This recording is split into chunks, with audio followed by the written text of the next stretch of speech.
Hey, good morning. Good morning. Welcome to another session of Let's Talk and Grow with Miss Roshumba.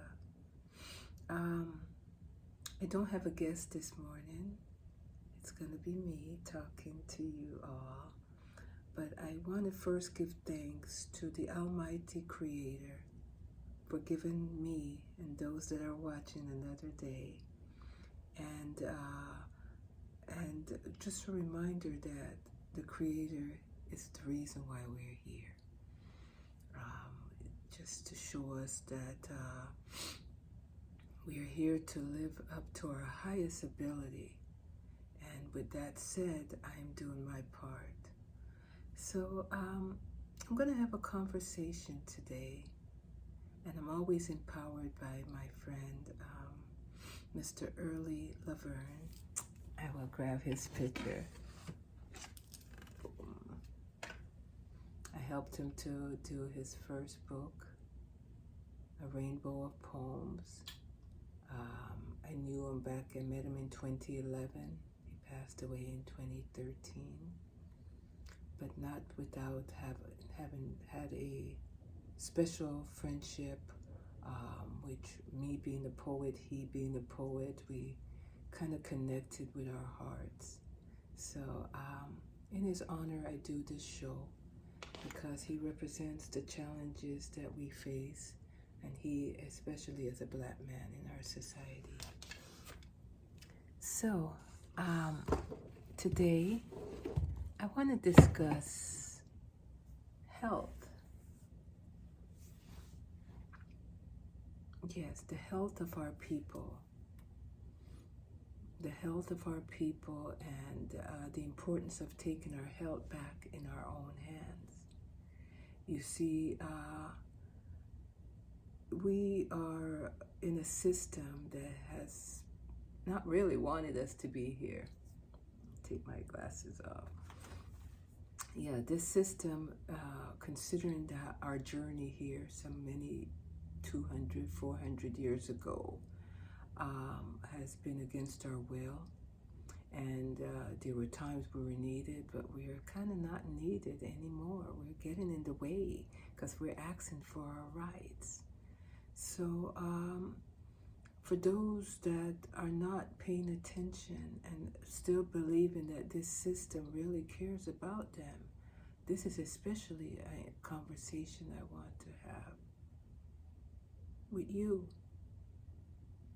You see, there's different ways that we're being taken down.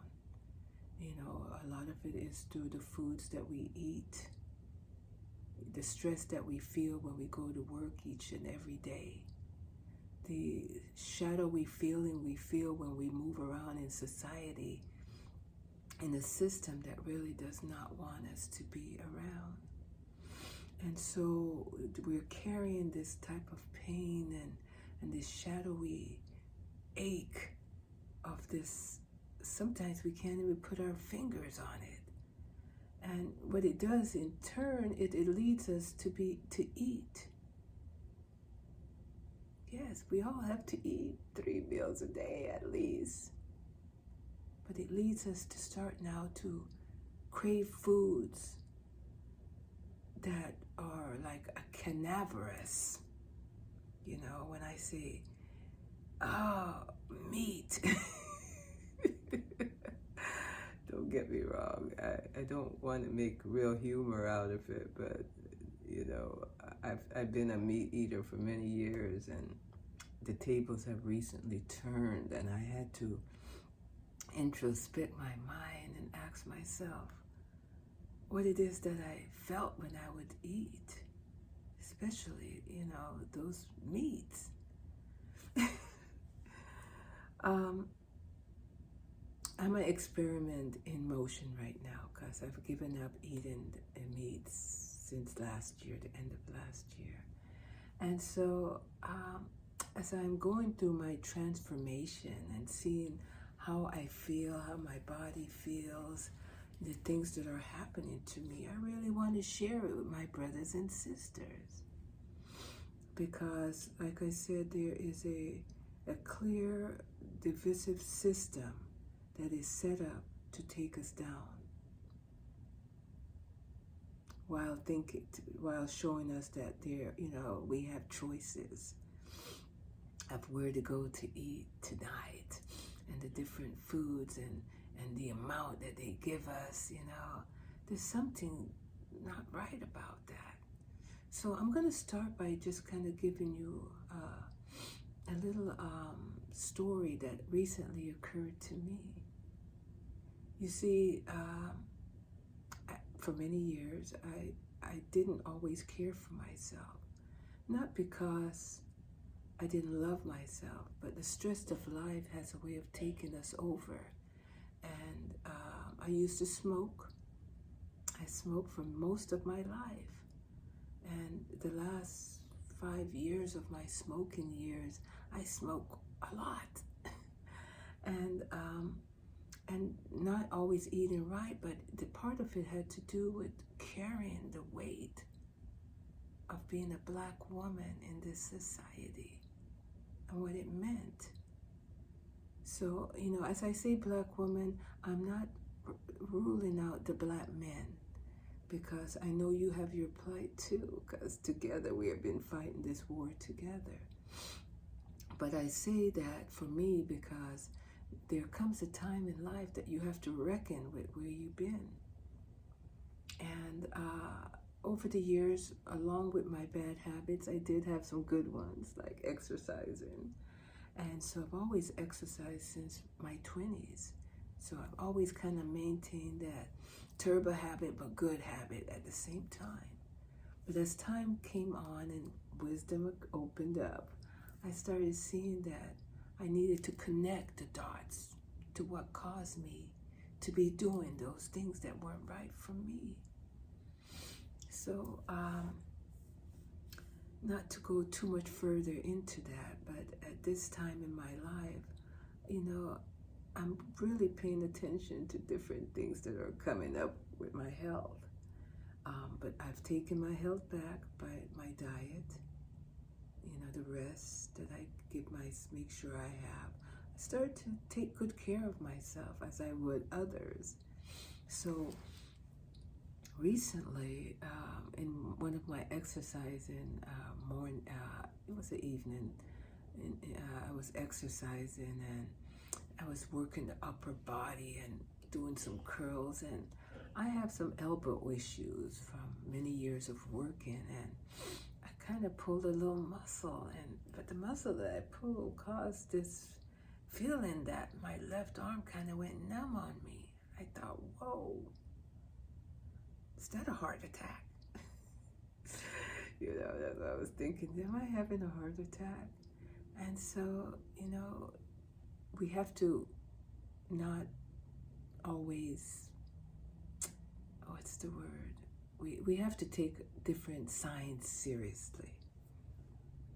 Like when you're numbing of your left arm, or if you're chest pain. I didn't have the chest pain, I just had the numbing of the left arm.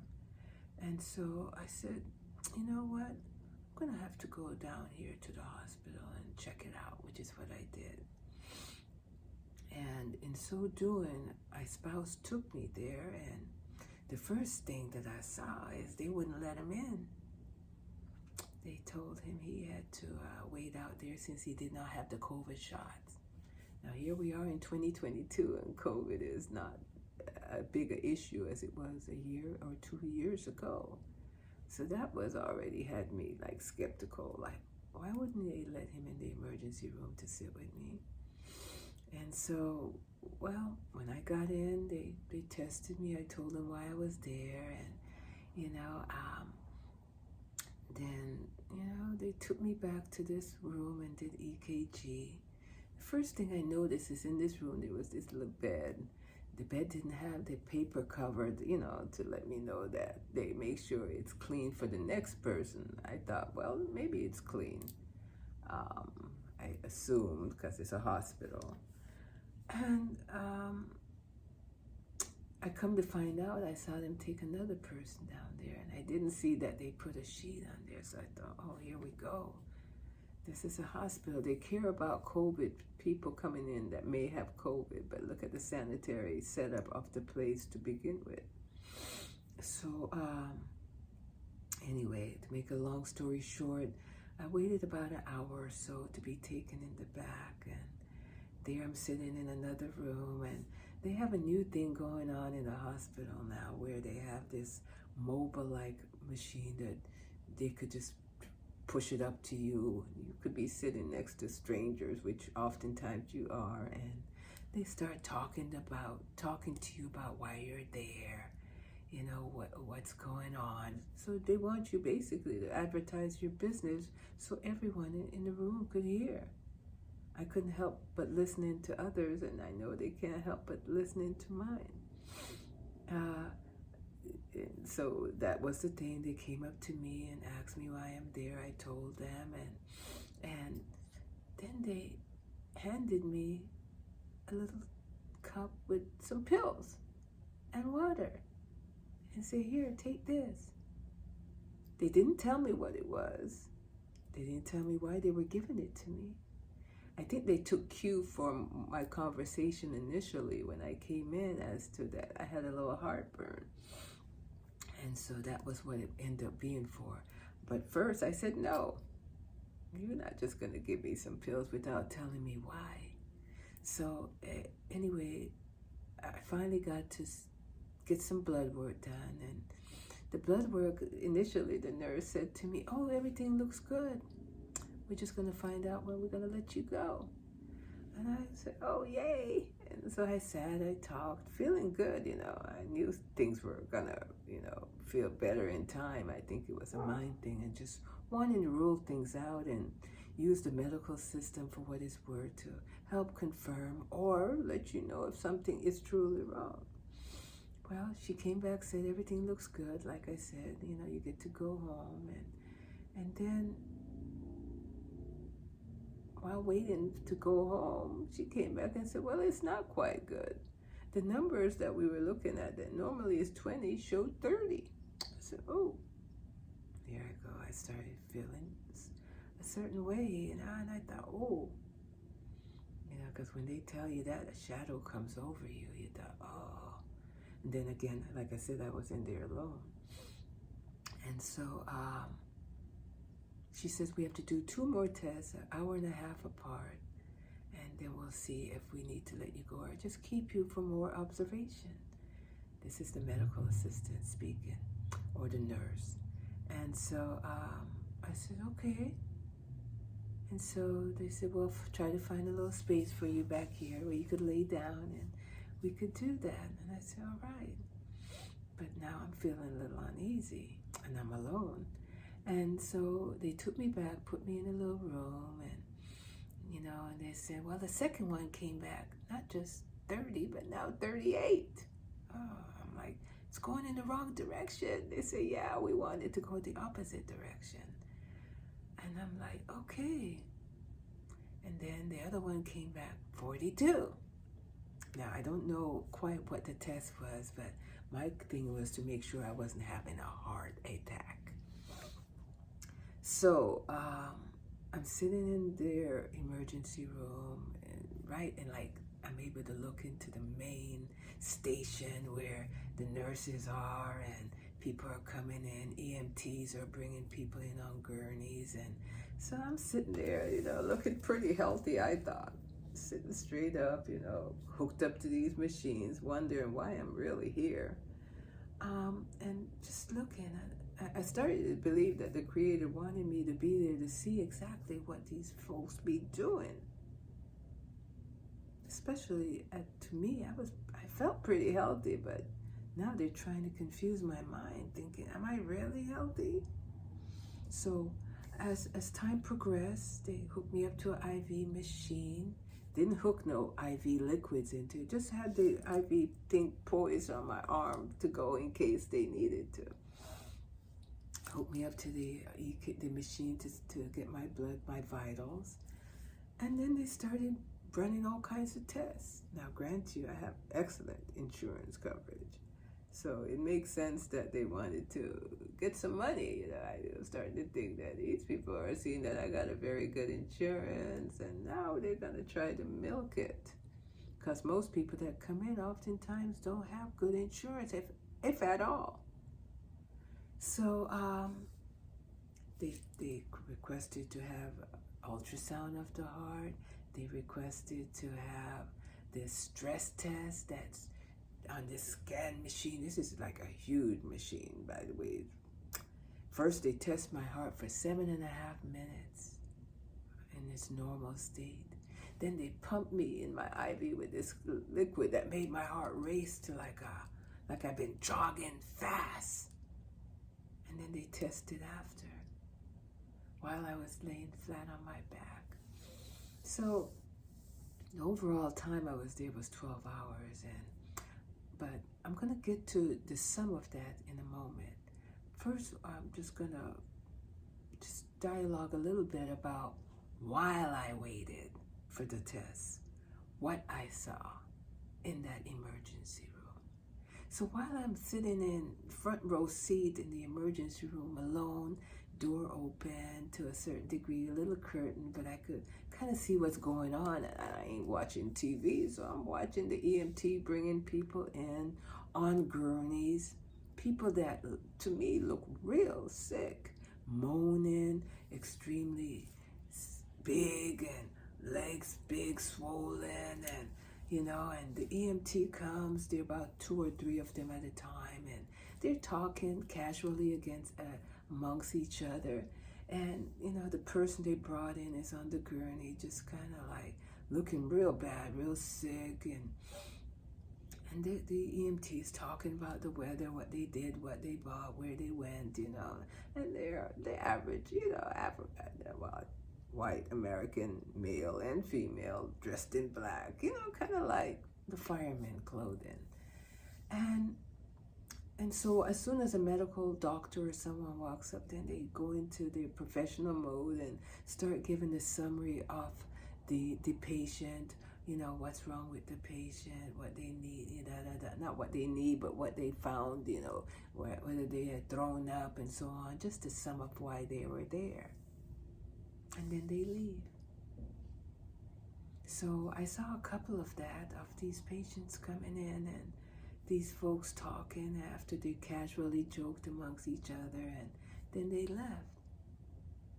And so then later I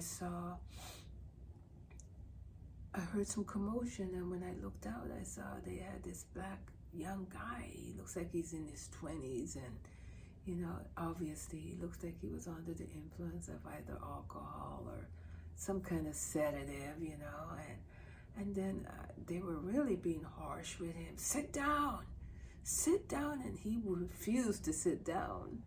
And, there was, next thing you know, about 4 or 5 men are around him, and, all I could think of is what I saw back on the TV when, they're ready to take down the young black male, and they're looking at him like he's a wild animal, like, do we have all the muscles we can to really subjugate this guy?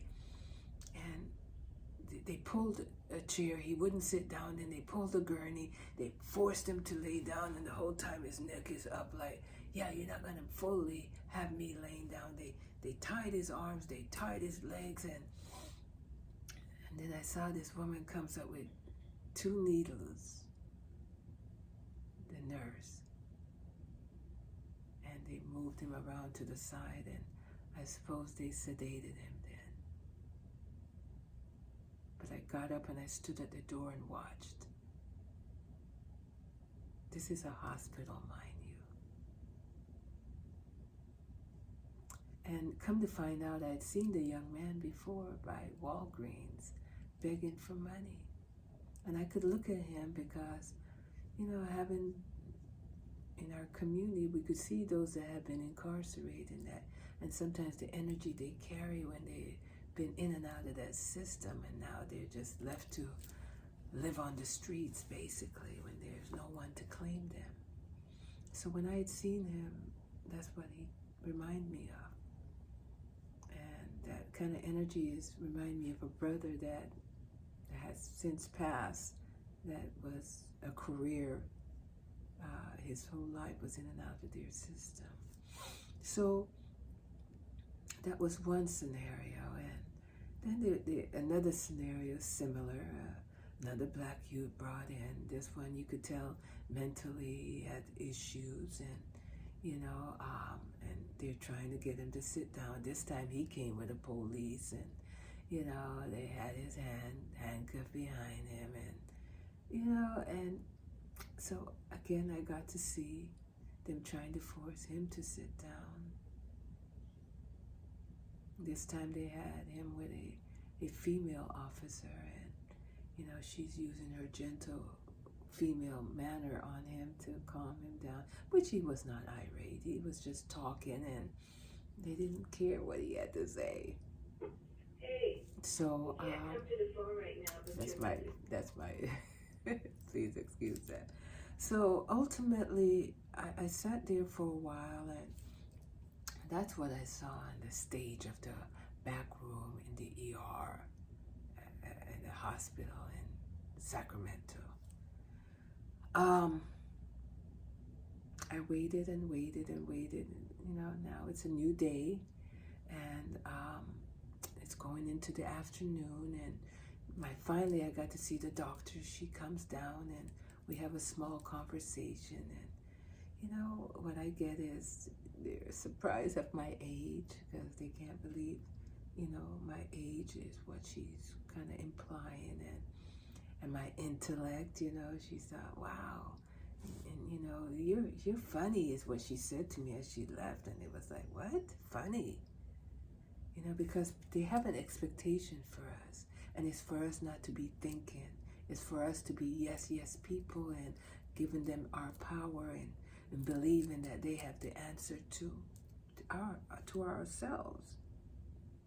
But as far as I know, I've been with this body my entire life, so I should know it.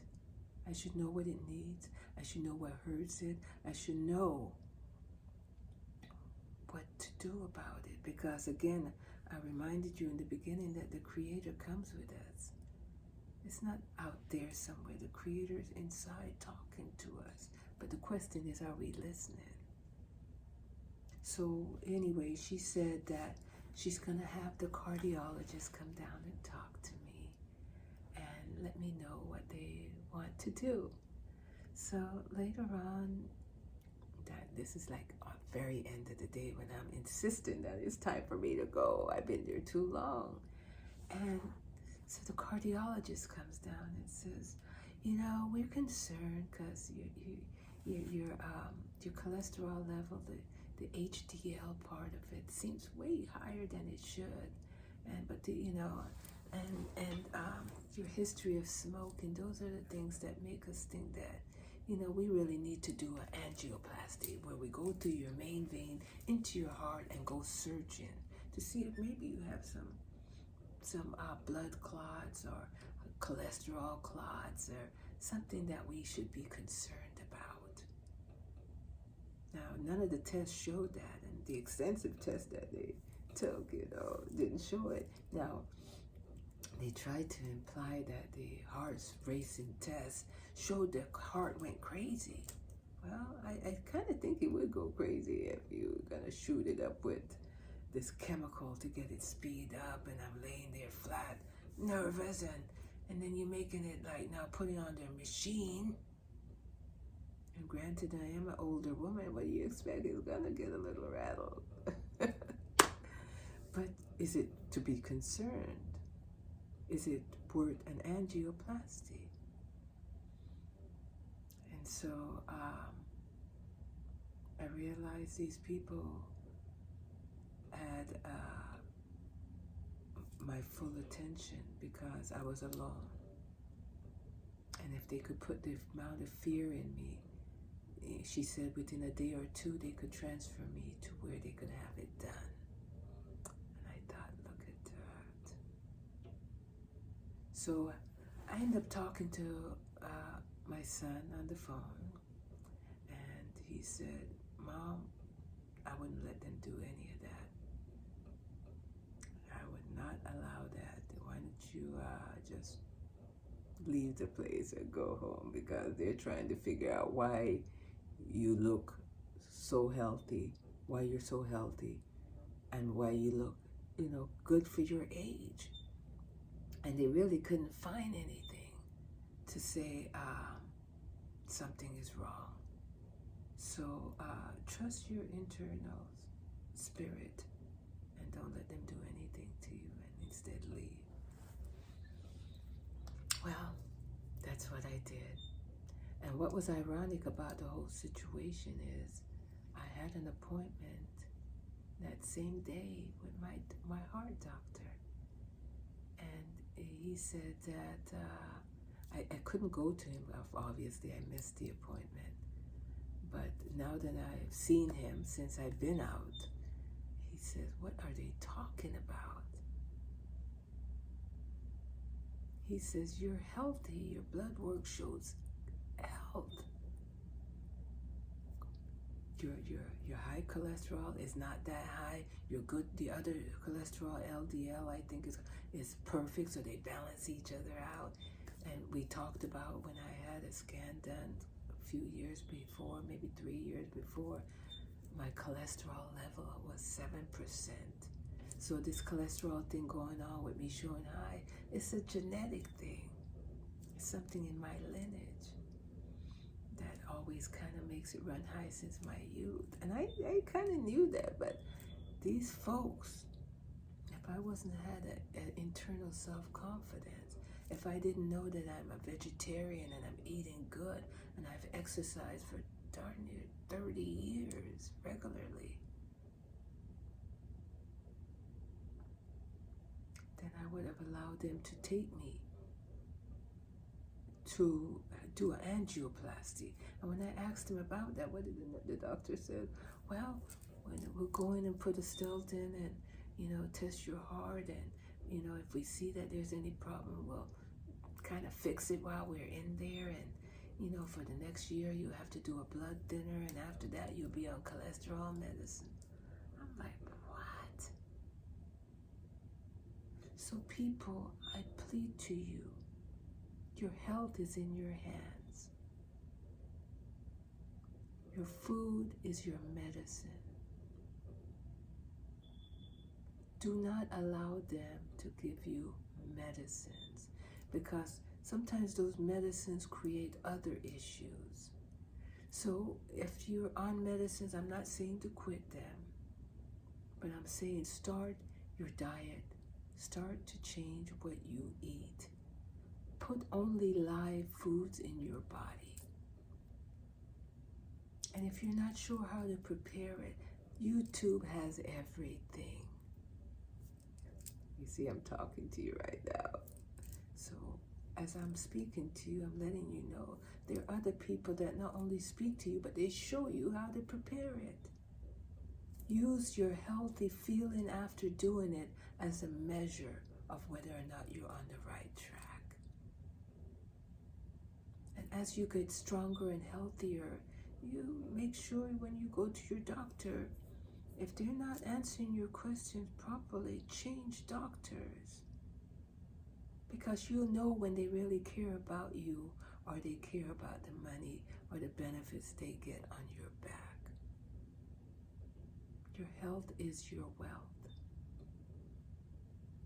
And so I'm just saying to you that these folks took an otherwise healthy woman and they wanted to turn me in a dependent on drugs. I want to say that the big drug addicts is the system, the pharmaceuticals. And they work through the doctors, the drug dealers. Now, don't get me wrong, there are some doctors that do care, like my cardiologist does care. And the one that I had before that, see, I have a heart murmur, that's why I have to, and I was born with it. That's why I'm with a cardiologist, not because I really have heart disease. But I remember I was seeing a doctor before this doctor that I have now. And he kept pressing me to go on cholesterol medicines. Well, one thing I know about pills is is when you start to take them to fix one problem, they create another problem. And that problem requires a meds, and that creates another problem. And here you are addicted to meds, and you have to keep going, and here goes you're spending money, insurance, and that's how they make their richness. So I kind of always had that understanding internally that if I could exercise it away, if I could eat better, if I could do things that are natural, then the body will acquiesce. So at my age, the only pills I take is vitamin C and vitamin D when the sun isn't out. I watch what I eat, the amount that I'm eating, the time that I eat it, and whether it's live foods. So my recent visit to the cardiologist said, you know, when you think of these animals like elephants, you know, most animals, monkeys, all of it, they're vegetarians. So if we're saying that, oh, where am I going to get my protein? Well, gee, if you really care about your protein, then you will really care about all the other ways that you've consumed that make you now addicted to meats. That is clogging our arteries, clogging our system, making us extremely overweight. And there's nothing healthy about that. And now they accommodate us by making big clothes and saying that it's okay. It's not okay. It is not okay. It's only okay for them that's going to make a living off of you as you start becoming dependent on their system. Don't get me wrong. To turn around that ship of eating and taking care of yourself is going to take time and discipline. So in summary, I want to say a few things. First, you have to give all glory to the Almighty. Because when you decide to take care of yourself, it's going to be an inside conversation the Creator will have with you. That not even I can, I'm just giving you an example of my experience. But it's going to be an inside conversation you will be having with our Creator. Because the Creator has given you everything you need to heal internally. He will, or thou will, not he, will heal the body simultaneously when you do your part. This body that we have is magical. So when you decide that you want to eat better, get your rest, drink lots of water, love yourself, then all of the essence of who you are will stand up. So we live in a system that have us hungering to feel good, that we matter, that we're loved, that we're worthy. Well, the gift of the day speaks to that you've been given another day to show that you could step it up, not stay in that same rut. So it's not easy to give up meats. So I don't recommend you just drop it, but start thinking about it. Start thinking about how important you are and how your life is valuable and you deserve to have the best quality life. You deserve to walk around with your body carrying the sacred spirit that you be. And so I could go on, but I'll leave some for another conversation. You know, I wake up feeling really, really good. When I feel good, I could bring my authentic self to the people that I meet and radiate the truth. So I'm I'm not going to do one of Early's poems today. Instead, I'm going to do one of mine from my journal. And this poem speaks about the fight. It's called I Still Must Fight. I still must fight, for evil is clearly not out of sight. I still must fight, although the grays are here and I'm feeling aged. I still must fight for the grands that are saddened yet don't know why. I still must fight for the unhealthy meals that are fed to the unhappy minds. I still must fight for the youths that have made the freeways and bushes their homes. I still must fight for the women, black queen women, that has now lost their crown and just roaming around. There's a price to pay for all those that have treated us that way. I say there is a huge price that must be paid for the treatment of Ra's first children. And when it comes for you, guilty ones, remember the night always yields to the sun, and it's then your reckoning will begun. I will have front row seat.